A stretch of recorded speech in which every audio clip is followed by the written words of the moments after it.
Sunny on Twitter. Last week, last one. Here we are. It's kind of near and dear to my heart to go on. But how are you doing today? Fourth show for the NCAA tournament. We mixed it up a little bit this year. Yeah, I like this format more. We're going over the South, obviously, if you clicked on this. If you want to check out the East, if you want to check out the West, if you want to check out the Midwest, we talked about them all. Go to thegruelingtruth.net. Follow us on Twitter at youngsteroldman. You can join our ESPN bracket pool there at youngsteroldman, all one word. Again, all our shows are up at youngsteroldman and thegruelingtruth.net. So check out those two places to see our other region previews, East, West, Midwest, and now you're listening to the South. Can't wait. You know why I can't wait, youngster. I got my Wisconsin Badgers. I'm calling them my Wisconsin Badgers today. My Wisconsin Badgers in this bracket. But as you should. I'm gonna turn it back over to you. So let's fill the listeners in on the three teams that are in the region, who they play, and then you can pick whatever game you want to start with, because we got to be quick. I know the Mrs. Youngster is coming home quick, and you want to be done with the show before she gets home. So let's rock and roll. Number 5, Wisconsin. Number 3, Purdue. Number 10, Iowa. If you're following along on your bracket, just going from the top to the bottom, I'm going to start with Wisconsin because they're the first team just in terms of numerical from a top to bottom standpoint, not in terms of ranking, obviously. But number 5, Wisconsin plays number 12, Oregon. Purdue plays Old Dominion. Iowa is considered an underdog to Cincinnati. But this Wisconsin-Oregon matchup is a 5-12 matchup. Again, northeast corner, if you're looking at the bracket, south region. Wisconsin-Oregon. And a lot of people are picking Oregon to beat Wisconsin. It's very popular 12-5 upset because it's a very popular number to pick is 12 over 5. And actually over the last 5 years, I think it is, 11's beat the 6 more than the 6 beats the 11. So I think 6-11 is, as it should be, it's more of a realistic upset than a 5-12. Because, again, look at the seeding. It makes sense that 11 would beat a 6 more than a 12 would beat a 5. But historically, over the years, 12-5 is just a popular one to pick. And this is one that's certainly getting a lot of traction. And part of it's for good reason. Wisconsin likes to slow it down. Oregon usually likes to get up and down the court. But Oregon this year, actually, if you look at their defense is actually what keeps them alive. Defensively, they're 18th in the country. Offensively, they're 108th. 108th in terms of efficiency. 18th defensively. So this Oregon team is different than previous years where they want to get up and down the court.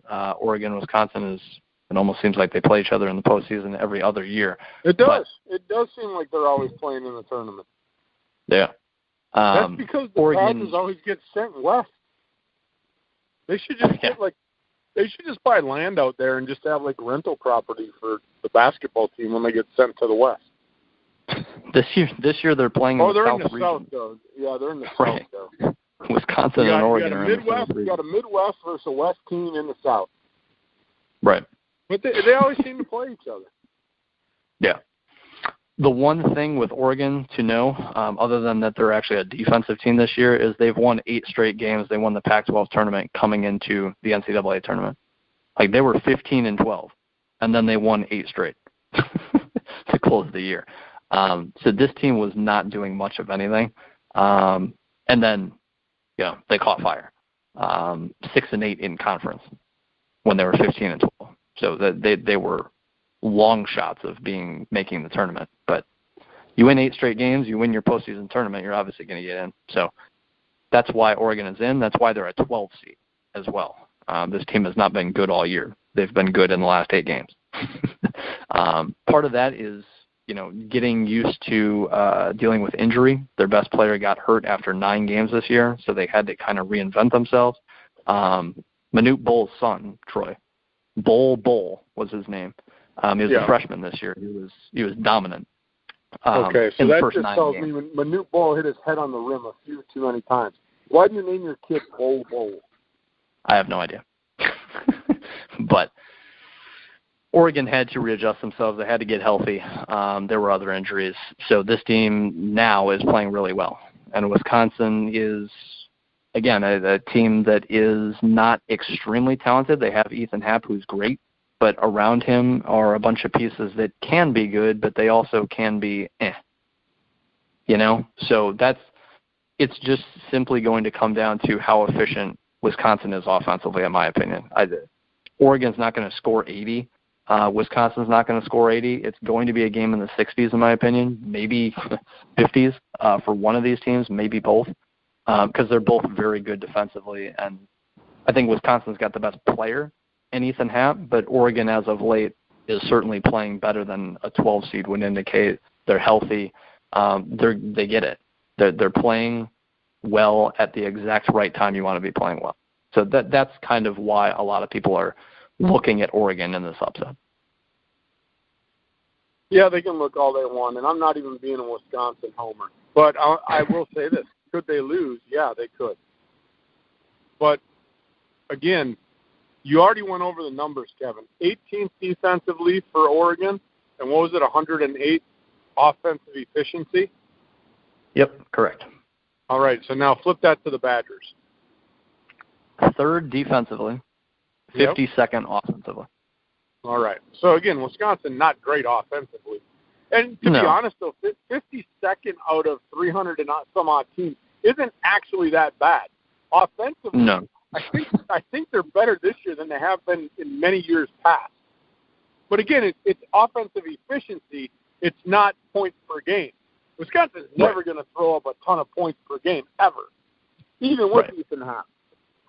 When they score 70 or more, I got to check the score and make sure I'm not seeing things and need glasses in my old age. I mean, that's how seldom it happens. But when I look at this game, Kevin, Wisconsin could win this game, and then I'll tell you what I think the future would hold if they win, or they could go home. And to be honest, I understand why a lot of people are picking Oregon. But I also look at Oregon playing in a Pac-12 conference. I want to get your quick thoughts on the Pac-12, Kevin. How dominant is that conference? That conference is terrible. Like, Washington's, quote-unquote, the best team, and they're not great. Yeah. So I think there's two teams. I think Washington and Oregon are the only two teams to make it. And people weren't expecting Oregon to make it until they won the conference tournament.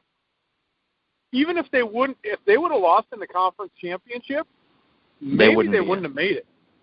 No, I doubt it. So everybody wants to get all googly-eyed. Oh, Oregon won the conference tournament. They won the Pac-12 tournament. Woo! Woo! They won their last 8 games. Woo! Against who? I'm not being an arrogant ass. I'm just asking, who did they beat? Why they is beat everybody jumping on the bandwagon? They beat 6 non-tournament teams, and they beat Washington twice. Ooh, they beat Washington twice. Right. Okay. So, again, I understand that they've won 8 in a row, but sometimes you can't just look at statistics. You got to look a little bit deeper into it. 108th offensively, going against the 3rd best defense in the country. Right. I'm giving the edge to Wisconsin because of Ethan Happ. And hopefully Trice will step up and Donaldson will step up and hit some outside shots. And if that happens, I think they can actually have a pretty easy time with Oregon. However, if the guys from the outside are not knocking down shots and Ethan Happ does not have 7 or 8 assists in this game, Kevin, Badgers lose. You can make a little note. If Ethan Happ does not have 7 or 8 assists, the Badgers will lose the game. Guys from the outside got to step up and make shots. They've got to take pressure off the post. And if they do that and Happ can either shoot or pass with confidence, the Badgers will move on. But, again, it was kind of great that you did that. We didn't even talk about the preview with this, and I'm glad you brought up everybody saying this is the 5-12 upset. This is the 5-12 upset. Why? Yep. Why? Give me some fact as to why Oregon's a better team. They're not. They are not a better team, but they could win. But this isn't one of those, to me, like, ooh, yeah, this is a sexy 12 pick. Not Oregon. Not playing in the Pac-12. Like you said, they had injuries, but they wouldn't have even made the tournament hadn't they won their conference championship. All right, I know we've got a time constraint. I could talk about this Wisconsin game for another 2 hours, Kevin. So you have my thoughts there. Anything to add, or we can move on? I like Peyton Pritchard, the point guard for Oregon. That's all I'll say. If Wisconsin moves on, they'll play the winner of Kansas State, UC Irvine, which is a 4-13. A lot of people are also liking UC Irvine in a potential upset there. They're a 30-win team. They're good. They're a mid-major team that's a 13, not a 14, 15, or 16 for a reason, because they're actually pretty decent. So Kansas State is also a defensive team. That they're led by their defense. So another possible upset there, because Kansas State's not phenomenal either. Last year's team was good. I think they got to the Elite Eight and lost. This team is also good, not fantastic. So potential upset there. Wisconsin could face Oregon and then UC Irvine, or a Kansas State team who could be without one of their better players as well. That's also an interesting thing for them. One of their better players was seen in a booth watching the NCAA tournament selection show. So no one's quite sure how he'll be, if he'll even be on the court. So potential easier road for Wisconsin, but we'll see. Move on, youngster, move on. Next game, Purdue, going down the bracket. Purdue, Old Dominion, 3-14. I'm going with Purdue. Carsen Edwards is back is something to consider. That's something to look at. Nobody knows exactly how much it's hurting him, but, could be the demise of Purdue if his back is not even close to correct. You could see Purdue not lose to Old Dominion, but I think they could lose in the next round to the winner of Villanova and St. Mary's.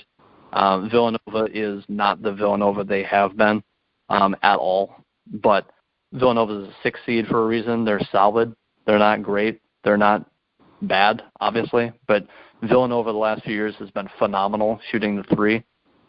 This year, Villanova is shooting like 35% from three, which is barely above average. So, again, this Villanova team is not scary like it has been in years past. Years past, they've been Golden State. No, but they also have Jay Wright at the helm.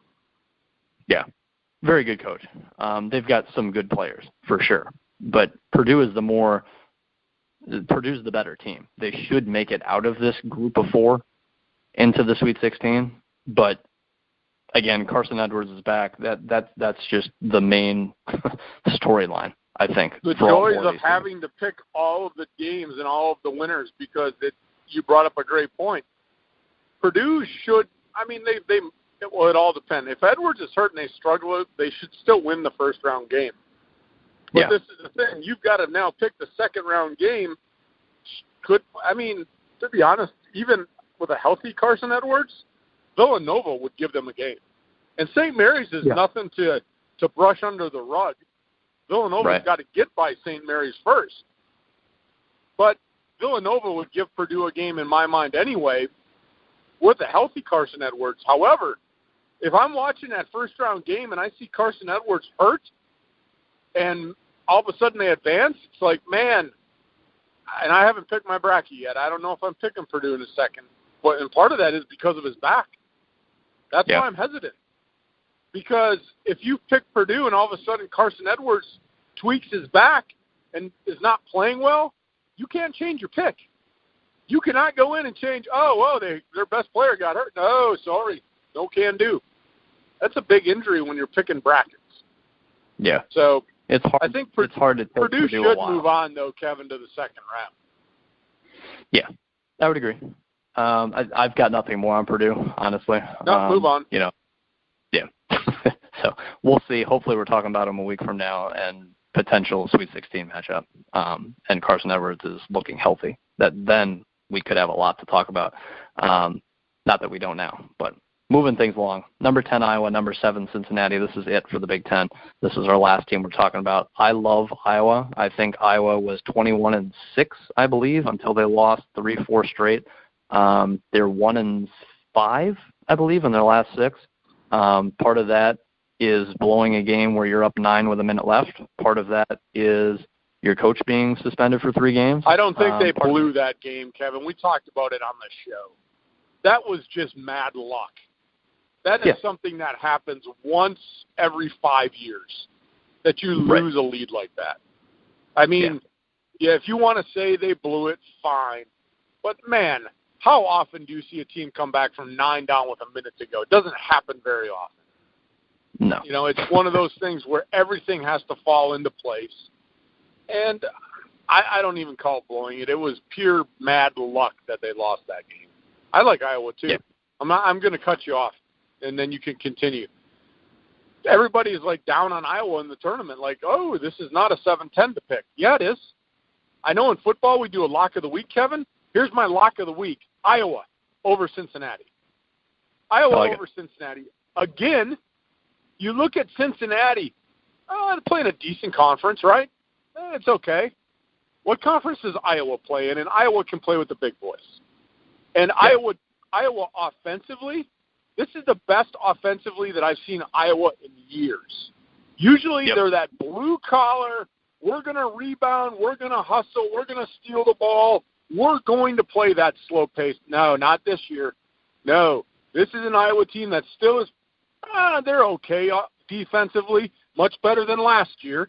But offensively, this is the best Iowa offensively I've seen in years.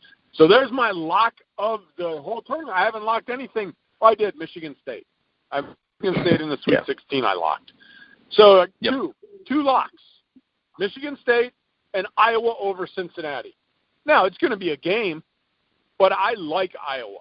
But everybody's down on them because, whatever number you just threw out there, everybody's, look at how they ended the season. You also play in the Big Ten, the best conference in America. I'm sorry. Those are games. Even if you lost, and like you said, their coach was suspended, even if you lost, you're playing competitive games in the Big Ten, even if you're playing number 14. You're playing the last place team in that conference, you are still playing a game. That means something because it's tough. May not mean anything record-wise, but you look at the teams that were down there, Kevin, we've talked about it over and over and over. Penn State was on the bottom of that conference for 10 straight games being 0-10, and they weren't a bad team. You had to be ready to play Penn State. Illinois, that's a team that they're just talent-wise, they were out-talented, but they never waved the white flag.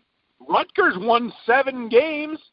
Look at it. I don't care what Iowa's record was to end the season. They're battle-tested from the Big Ten. They're a good team. They beat Cincinnati in round 1. Now, round 2, that might be a different story. But round 1, they beat Cincinnati. Sorry to interrupt, but I wanted to throw that out there because I got excited. I couldn't wait till that Iowa game came up because I wanted to give my lock of the week. Yeah, very different story in round 2, but Cincinnati historically has been very, very, very good at defense. This year, efficiency-wise, Cincinnati is 28th. So they're really good, but they're not what they usually are. Their offense is usually pretty porous. And it's not bad this year, but it actually might be better this year than in years past. But it's still not good. It's not a really good offense. So I just think Iowa takes advantage of what is not a stellar defense. They've certainly seen better in the Big Ten, just in the top 3 in Wisconsin, Michigan, Michigan State, in terms of defense. And I think Iowa scores 70 points. I don't think they give up 70 points to Cincinnati's offense. I think you see the quote-unquote upset here. Troy calls it a lock. I've loved Iowa all year long. I could talk Iowa for 2 hours, but I'll keep it moving. I like Iowa as well. To me, Kevin, no, a 7-10 is not really an upset. 7 and 10 are evenly matched teams in my mind. Just according to Vegas. Vegas will say 10 is a upset, but the way the seeding works, a 7-10, that's about as closely matched as you're going to get outside the 8-9. But even 8 and 9 sometimes aren't that great. But who would they possibly play in the second round, youngster? Well, actually, who are they going to play? Because they're going to play. Win. They're going to play number 2 Tennessee. They're going to play number 2 Tennessee in the second round. Tennessee is very, very, very good offensively. They're also very good defensively. Not as good defensively as they are offensively, but they've still got a really good defense. They're very long. They are a very veteran-led team. They're very athletic.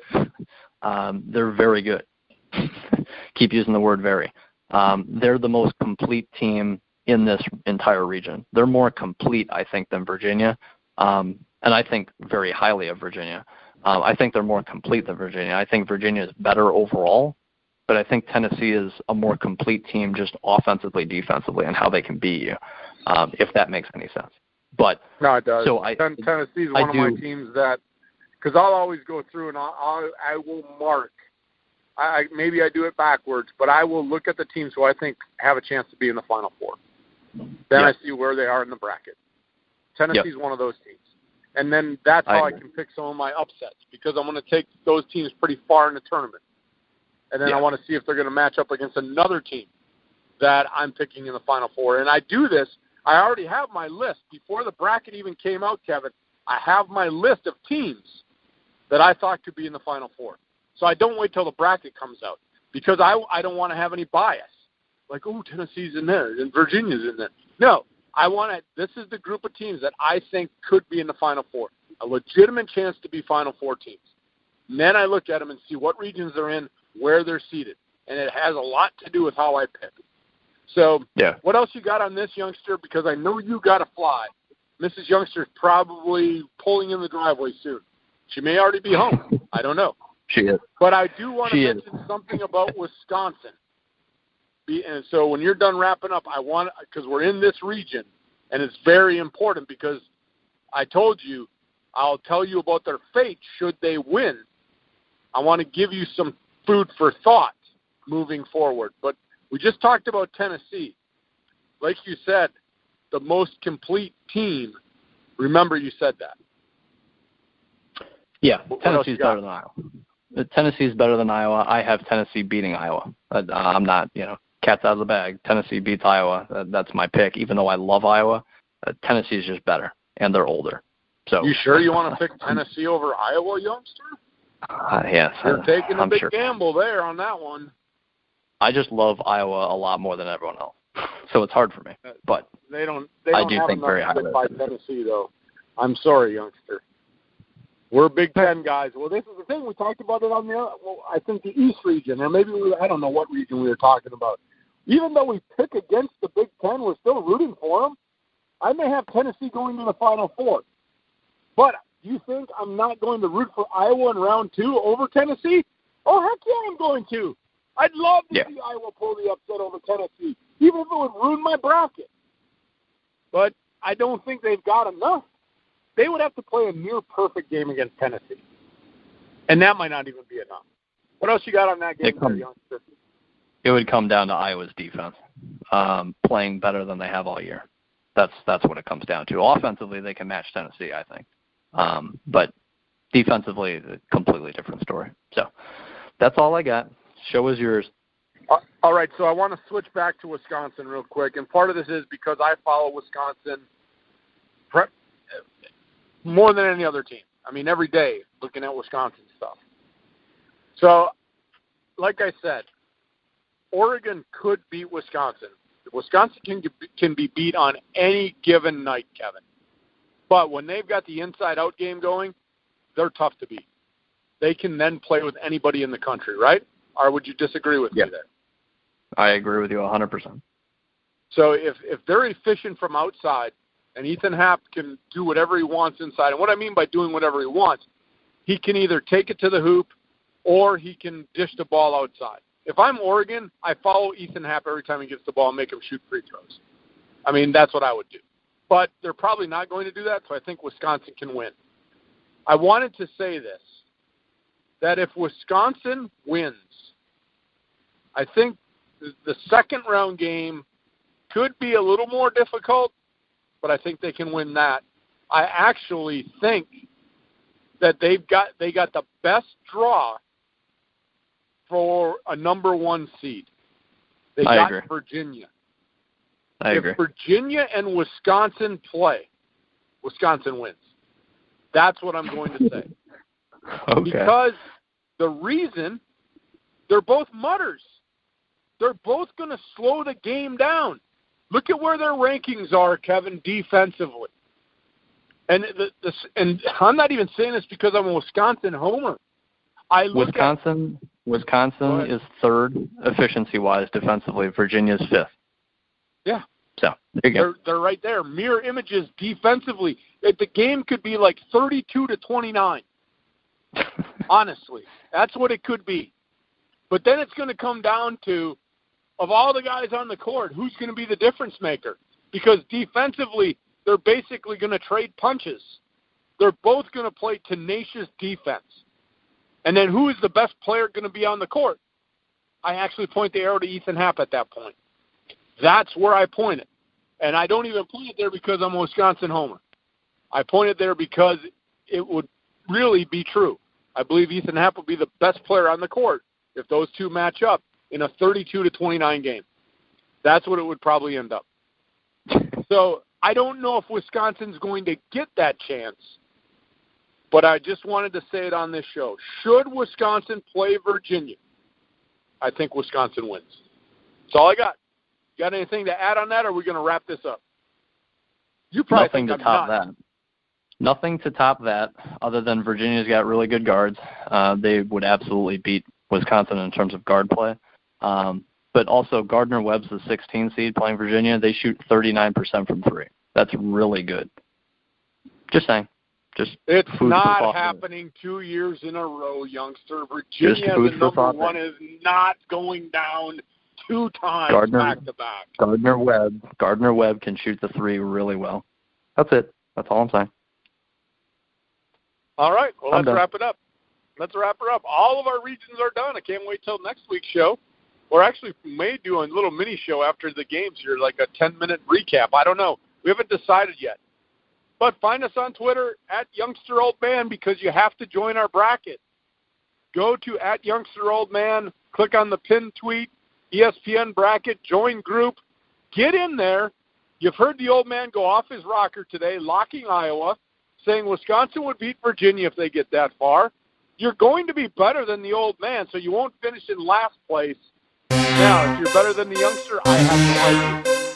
But you'll be better than the old man because he'll finish in last. What else you got, youngster? Anything? That's it. That's all I got. All right. Go home. Goodbye.